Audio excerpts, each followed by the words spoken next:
నమస్తే. ప్రస్తుతం మనతో పాటు టీజేఎస్ రాష్ట్ర అధ్యక్షులు ప్రొఫెసర్ కోదండరాం గారు ఉన్నారు. ఈ మధ్యకాలంలో జరుగుతున్న తాజా పరిణామాలపై మాట్లాడే ప్రయత్నం చేస్తారు. సార్, ముందుగా యుద్ధం ఎఫెక్టు చాలా పర్ఫెక్ట్గా దేశంపై కనిపిస్తుంది. అక్కడెక్కడో యుద్ధం జరిగితే ఇక్కడ గ్యాస్ కొరత ఏర్పడుతుంది, ధరలు కూడా పెరుగులా అవుతున్నాయి. కేంద్ర ప్రభుత్వ విధానాలపై ఏం చెప్తారు? ఇది చాలా అన్యాయం. ఎందుకంటే యుద్ధాన్ని ఆపటానికి ప్రయత్నం చేయాలి. అది భారత రాజ్యాంగం కూడా ఏం చెప్తుందంటే ఆదేశిక సూత్రాలు ప్రత్యేకించి యుద్ధం ప్రపంచ శాంతిని పెంపొందించడానికి భారత ప్రభుత్వం పూనుకోవాలి. అది బాధ్యత.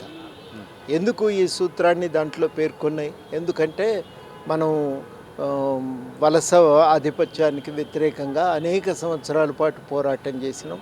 ఆ పోరాటం ద్వారానే స్వాతంత్రాన్ని సాధించుకోగలిగినాం. ఆ వలసాధిపత్య వ్యతిరేక పోరాటాలకు, స్వాతంత్రోద్యమ పోరాటాల అనుభవం నుంచి మనం ఈ నిర్ణయానికి వచ్చినాం. వలసాధిపత్యం పోకుండా మనం మన శాంతిని, మన దేశంలో శాంతిని కాపాడుకోవటం కానీ, ప్రజల ఆకాంక్షలకు అనుగుణంగా అభివృద్ధిని సాధించుకోవటం కానీ సాధ్యం కాదని ఇవాళ ఆ విలువను కేంద్ర ప్రభుత్వం గుర్తించి పాటించినట్టయితే యుద్ధం ఆపటానికి పూనుకునేది. దురదృష్టవశాత్తు 2 రోజుల ముందు యుద్ధానికి పోయి ఇజ్రాయెల్ను ప్రైమ్ మినిస్టర్ను కలిసి రావటం, ఇవన్నీ కూడా భారతదేశం పైన ఒక మచ్చ. ఇవాళ ఈ యుద్ధం అన్యాయమైన, అక్రమమైన ఈ యుద్ధం వల్ల వాస్తవానికి ఇరాన్ చర్చలకు సిద్ధమంటుంది. 2015లోనే ఇరాను అమెరికాకు మధ్యన ఒప్పందం కుదిరింది. ఆ ఒప్పందాన్ని ఐక్యరాజ్యసమితి అంగీకరించింది. అన్ని ఆంక్షలను కూడా ఆ తర్వాత ఎత్తేసిండ్రు. అయినప్పటికీ కూడా నాకు నచ్చలేదు, అయతుల్లా ఖొమేనీ పరిపాలన నాకు నచ్చలేదని చెప్పి నిర్ణయించుకుని అక్కడ ఒక యుద్ధం చేయటం ఇది దుర్మార్గం. ఎందుకంటే ఏ దేశంలో ఏ ప్రభుత్వం ఉండాలో ఆ దేశ ప్రజలు నిర్ణయించుకుంటారు. ఏ ఊరి సర్పంచ్ను ఆ ఊరు నిర్ణయించుకున్నట్టే ఏ దేశ నాయకులను ఆ దేశమే నిర్ణయించుకుంటారు. ఆ సూత్రానికి విరుద్ధంగా ఇవాళ ట్రంప్ పోతున్నాడు. దీంతో ఇవాళ భారతదేశానికి పెద్ద సమస్య. ఎందుకంటే ఈ మిడిల్ ఈస్ట్, మధ్య ఆసియాలో జరిగే ఏ పరిణామాల ప్రభావమైన భారతదేశంపై ఉంటాయి. అవి పక్కపక్కన ఉండే ప్రాంతాలు. ఇవి ఇవాళ కాదు, అనేక యుగాల నుంచి ఉన్నటువంటి సంబంధం ఇది. అందువల్ల ఇవాళ ఏమవుతుందంటే ఈ ప్రభావము మన దేశం మీద పడుతుంది. మనం ఇవాళ దీంట్లో బలైపోతున్నాం. మన దగ్గర దాదాపు 1 కోటి మంది భారతీయులు మిడిల్ ఈస్ట్లో ఉన్నారు. తర్వాత అక్కడి నుంచి రావాల్సినటువంటి చమురు మీద, గ్యాస్ మీద మనం ఆధారపడి బతుకుతున్నాం. అవి ఆగిపోవటంతో ఇక్కడ హోటల్ ఇండస్ట్రీ సంపూర్ణంగా సంక్షోభంలో పడిపోయింది. చాలామందికి ఒక బతుకుదెరువు అందిస్తున్నటువంటి ఈ ఫుడ్ ఇండస్ట్రీ అది ఆగిపోయింది. దాంతో సమస్యలు, విలయంలో ప్రజలు చిక్కుకున్నారు. మరోవైపు అక్కడ మన వాళ్ళు ఎట్లున్నారో అనేటువంటి ఆవేదన భారతదేశ ప్రజల్ని ముఖ్యంగా తెలంగాణలో అయితే మొత్తం ఉత్తర తెలంగాణలోని ప్రతి గ్రామంలో కూడా ఇలా ప్రజలు కంటి మీద నిద్ర లేదు. వాళ్ళకు ఎట్లా ఉన్నారో, ఏమైపోతున్నారో అని, ఎక్కడ బాంబు పడ్డా కానీ ఉలికిపడలేస్తున్నారు వాళ్ళు. అంతటి పరిస్థితి ఉంది. కాబట్టి యుద్ధం ఆపాలి.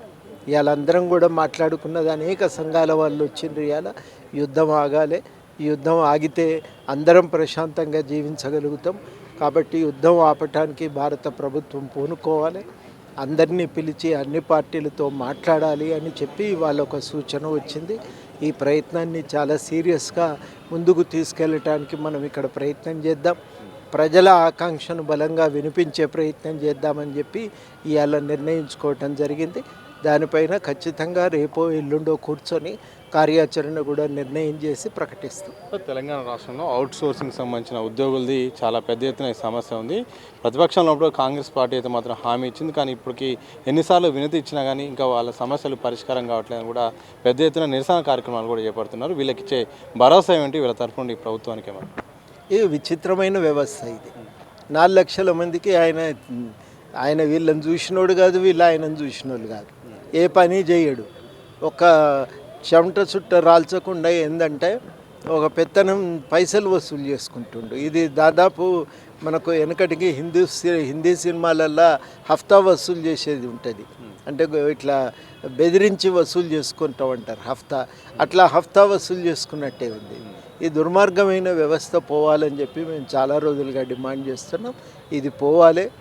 ఈ హఫ్తా వసూలి లాంటిది, రౌడీ మామూలు లాంటి వసూళ్ళే ఇది. అట్లకంటే భిన్నమైంది ఏం కాదు ఇది. ఇంత అన్యాయమైన, ఒక చట్ట వ్యతిరేకమైనటువంటి ఒక పద్ధతి ఇది పోవాలి. ఏదన్నా ఒక కార్పొరేషన్ పెట్టి దాని ద్వారా వీళ్ళకు ఇవ్వచ్చు జీతాలు.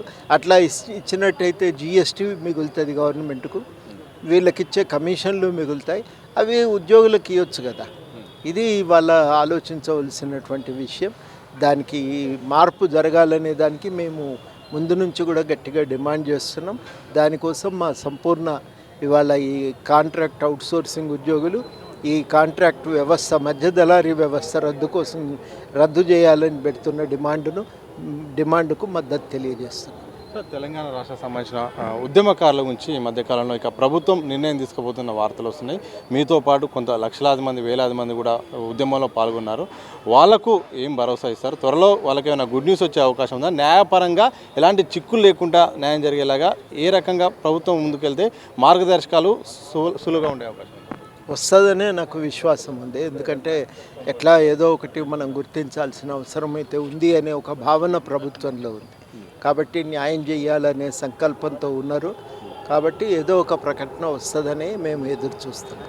సార్, చివరిగా ఈ మధ్యకాలంలో ఒక్కసారి ఈ 2 రోజుల నుంచి వెళ్ళి డ్రగ్స్ అంశం తెరపైకి వచ్చింది. ఏకంగా బీఆర్ఎస్ సంబంధించిన మాజీ ఎమ్మెల్యే, అలాగే ఏపీ సంబంధించిన ఎంపీ, రాజకీయ నాయకులు కూడా తెరపైకి రావడంతో ఈ అంశానికి ప్రాధాన్యత వచ్చింది.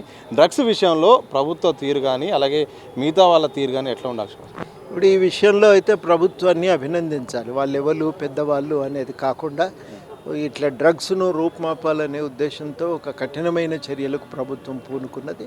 నా నా నా దృష్టిలో ఇది చాలా అభినందనీయమైనటువంటి నిర్ణయం ఇది.